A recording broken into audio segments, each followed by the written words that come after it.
Hello, everyone. We are Daisy, And Julia. and we are here today to share our collaboration journey sparked by Outlier last year and hope to prove how two hits are better than one. For a bit of context, we want to share our individual journeys to the database field first. I am originally from Kaohsiung City, Taiwan, but have spent most of my childhood in New Zealand, where I find a deep connection and love for nature and for the arts. Upon moving back to Taiwan 20 years ago, I struggled a bit constantly being asked by teachers, "What do you want to do when you grow up?" I would say a farmer. And unfortunately, back then in Taiwan schools, that wasn't really a proper answer. After being sent back to do some more soul searching, I tried to find something that really combines my passion for science and art. I have really always been drawn to biology and amazed by how illustrations and textbooks can bring such clarity to complex processes. That's when I realized there are actually true professionals, not like a graphic button, called science illustrators behind those jobs. So ever since then, I really wanted to become one of them. My desire to pursue both biology and an art degree, something really hard to do in Taiwan, led me to the US, where I double majored at Rice University and completed a science illustration graduate training at Cal State University, Monterey Bay. However, in addition to sharing the beauty of nature with illustrations alone, I really wanted to have my art to have like a larger impact in communicating information and was really drawn by how infographics integrating illustration, storytelling, and design can serve as a really powerful tool to engage to the general public with very complex science. I sought opportunities at Scientific American and National Geographic magazine, where I worked for 3 years and learned the true craft of infographic design with a talented team and wonderful mentors. My time at Nat Geo also further solidified my belief in the urgency of quality reporting for environmental space and led me to the environmental journalism program at the Tropical Botanical Garden at Kauai. I started dabbling more in data viz in my freelance infographic projects, including my first story for Nightingale Earth Week about Hawaii's native ohia tree, and was immediately hooked by how powerful data can be to be the main driver shaping the stories instead of just as a supporting element, especially providing direct evidence on challenging topics such as the climate and the environment. The DataVis Society has been a really great resource and community as I explore the new space. And in year 2021, I decided to join the Outlier conference to see what it's all about. Hi, I'm Julia, and I grew up in Taiwan and Wisconsin, where you can find a lot of nature.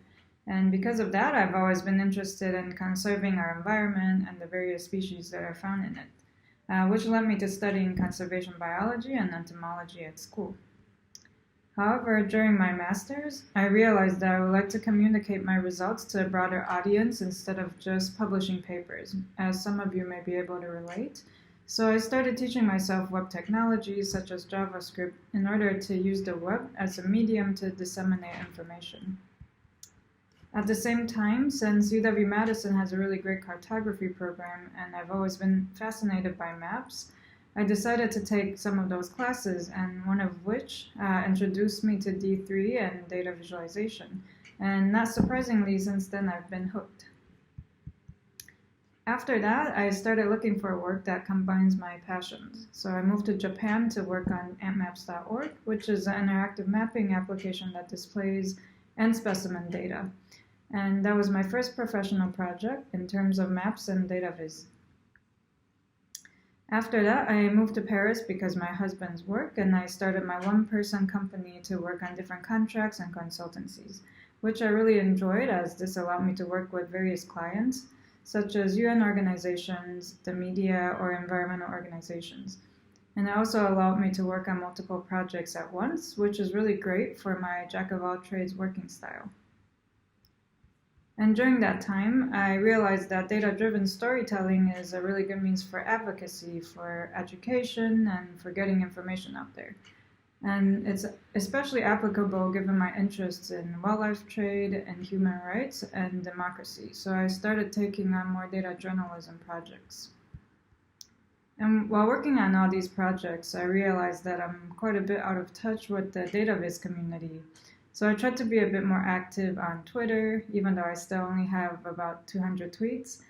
And I also decided to join Outlier in 2021 in order to meet the other practitioners and see what they're up to.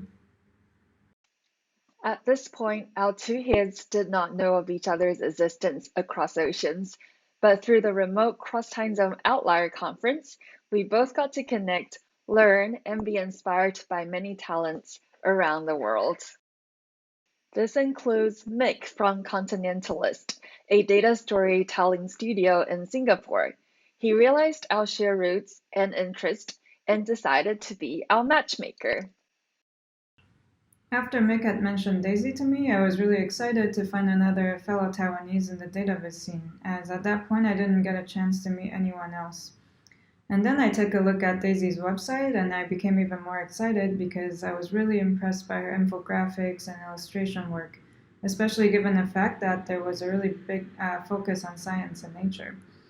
And then I realized that Daisy was a rock climber as well, so I became even more motivated to connect with her.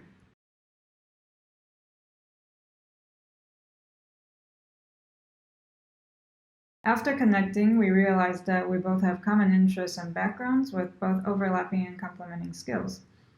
And the most important part was that we both seek opportunities to create larger collaborative projects combining different skills, perspectives, and tools. Our first opportunity came when I was given a project at Sergo, a global health NGO I worked at as a data viz designer. I was tasked to explain our segmentation approach of driving vaccine uptake by really understanding the different barriers Americans have in providing targeted solutions. I immediately thought of using our rich survey data as the backbone of the explainer and thought of Julia to combine our complementary skills in coding and design in a joint passion for data-driven stories. For the short time frame given, I focused on identifying the main message, which is that targeting only demographics isn't enough. Instead, we need to target people's barriers and beliefs. I then developed storyboards and brainstormed with Julia to understand what is capable to develop. We decided to use D3 animated circles to visualize the data and the idea of how each segment, when created based on people's barriers and beliefs, includes at least some of every demographic. Julia then focused on implementing the story vision with her code magic. After 5 weeks, we delivered our first interactive storytelling.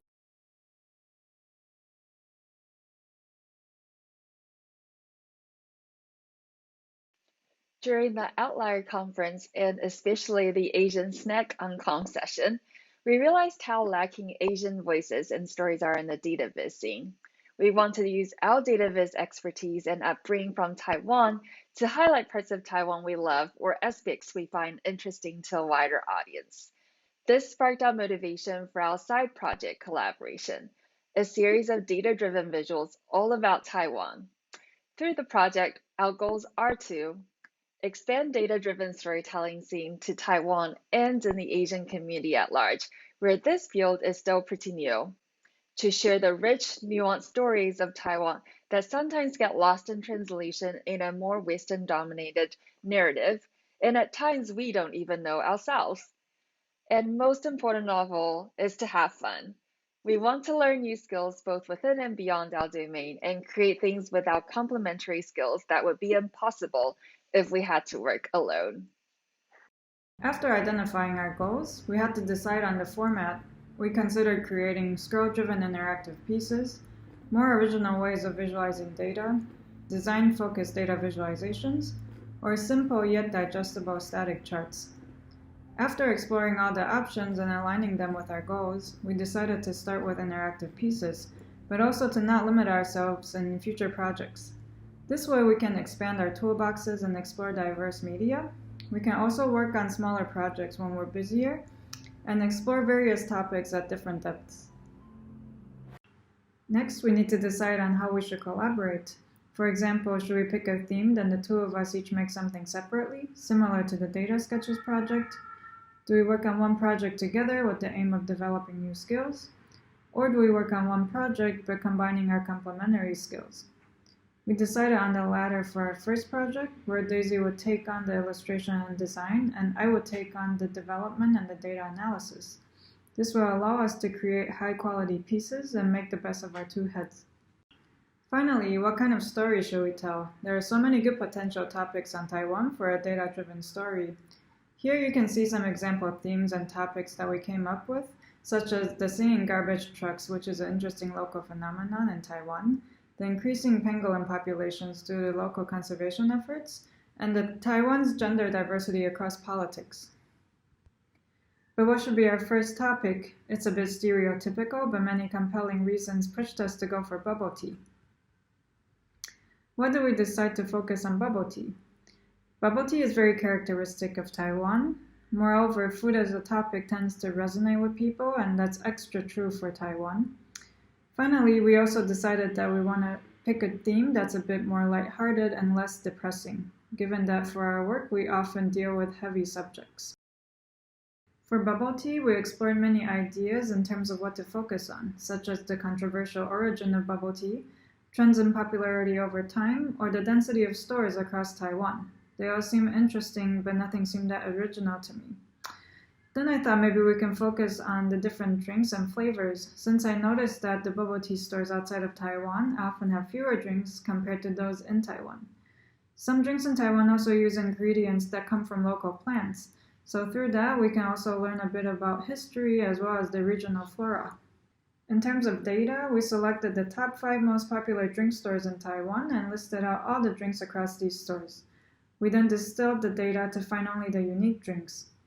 Untangling the data actually turned out to be a lot more challenging than we had anticipated, since each store has a different categorization system. After much exploration, we developed 6 main categories at the top level, each including a subset of drinks.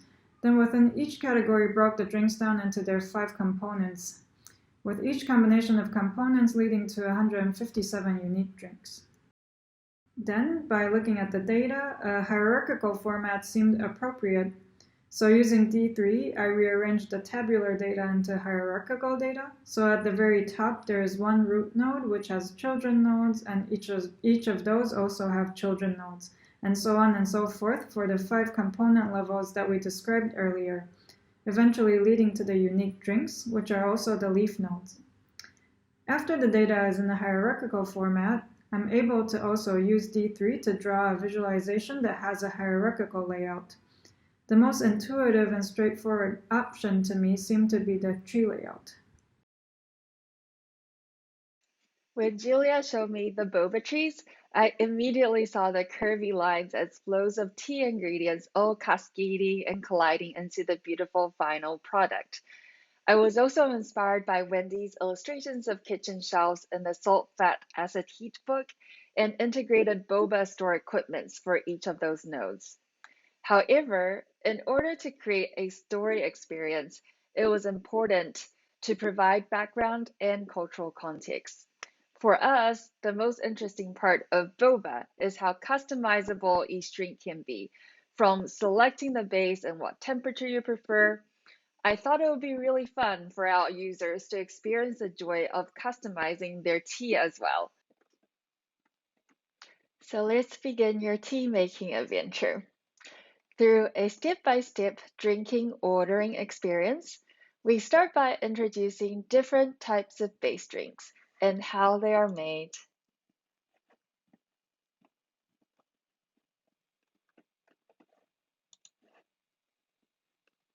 Interesting toppings made from Taiwanese local ingredients, as well as introducing the special chewy Q texture locals seek to perfect their toppings.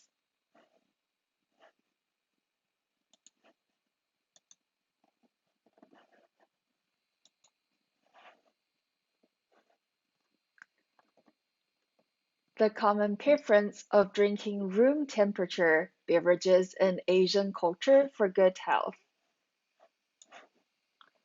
Insider ordering tips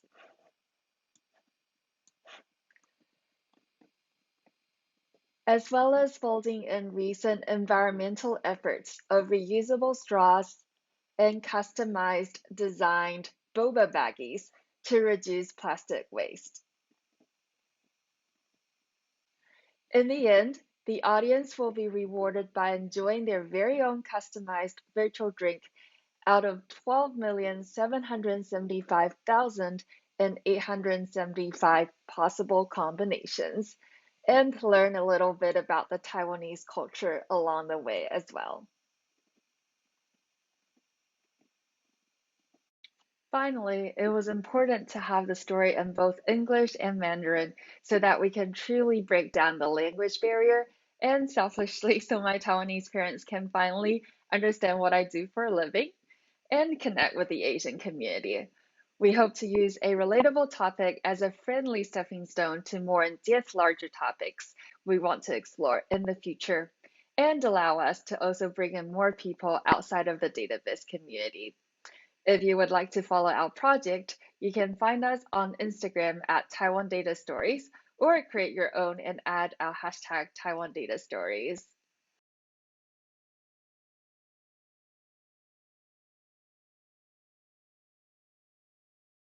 On our collaboration anniversary, we want to share what we have learned. We had the opportunity to collaborate both in professional and side projects, and it was insightful to experience the difference. While it's really nice to get paid and have defined structure on an assignment, doing personal side projects really allowed us to have room to play without the fear of being judged by a room full of directors. As a designer, it's quite a dream come true, and we became much braver and confident in our decisions. We also realized the collaboration has pushed us to explore new learning experiences that extend to our professional practice. Even though we stuck with our general expertise in design and code, I was able to try out new tools in illustrating boba, such as Procreate on iPad, and Julia got to explore new ways of visualizing data using D3 and improved her JavaScript. Finally, we have some technical and logistical recommendations for collaborations. First, good communication is important. We use Slack to communicate on a regular basis. Second, it's a good idea to have regular meetings to hold each other accountable. For us, it was about twice a month, and we met through Zoom or Slack. And it was good to meet even when we were too busy to make progress, just to check in. Finally, good organization is essential. We kept track of our ideas, data sources, assets, and notes from meetings using Google Drive, Doc, and Sheets. Hopefully, after this talk, we have convinced you that two heads are better than one. In the creative industry space, where new tools, techniques, and amazing work are being tweeted every second, it's really common to feel that we don't know enough or can't keep up. Here, I'd like to share some thoughts to consider from Denise Jacobs, the author of Banish the Inner Critic. Maybe we aren't supposed to know it all. Maybe the reason we feel that we have knowledge gaps is because there is someone else whose knowledge complements ours with whom we can join forces.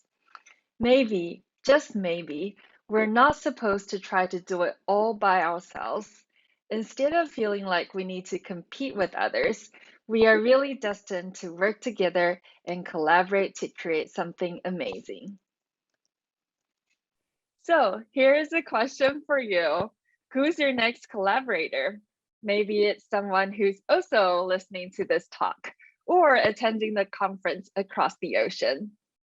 Start a conversation or a Slack or a virtual boba to ignite a spark.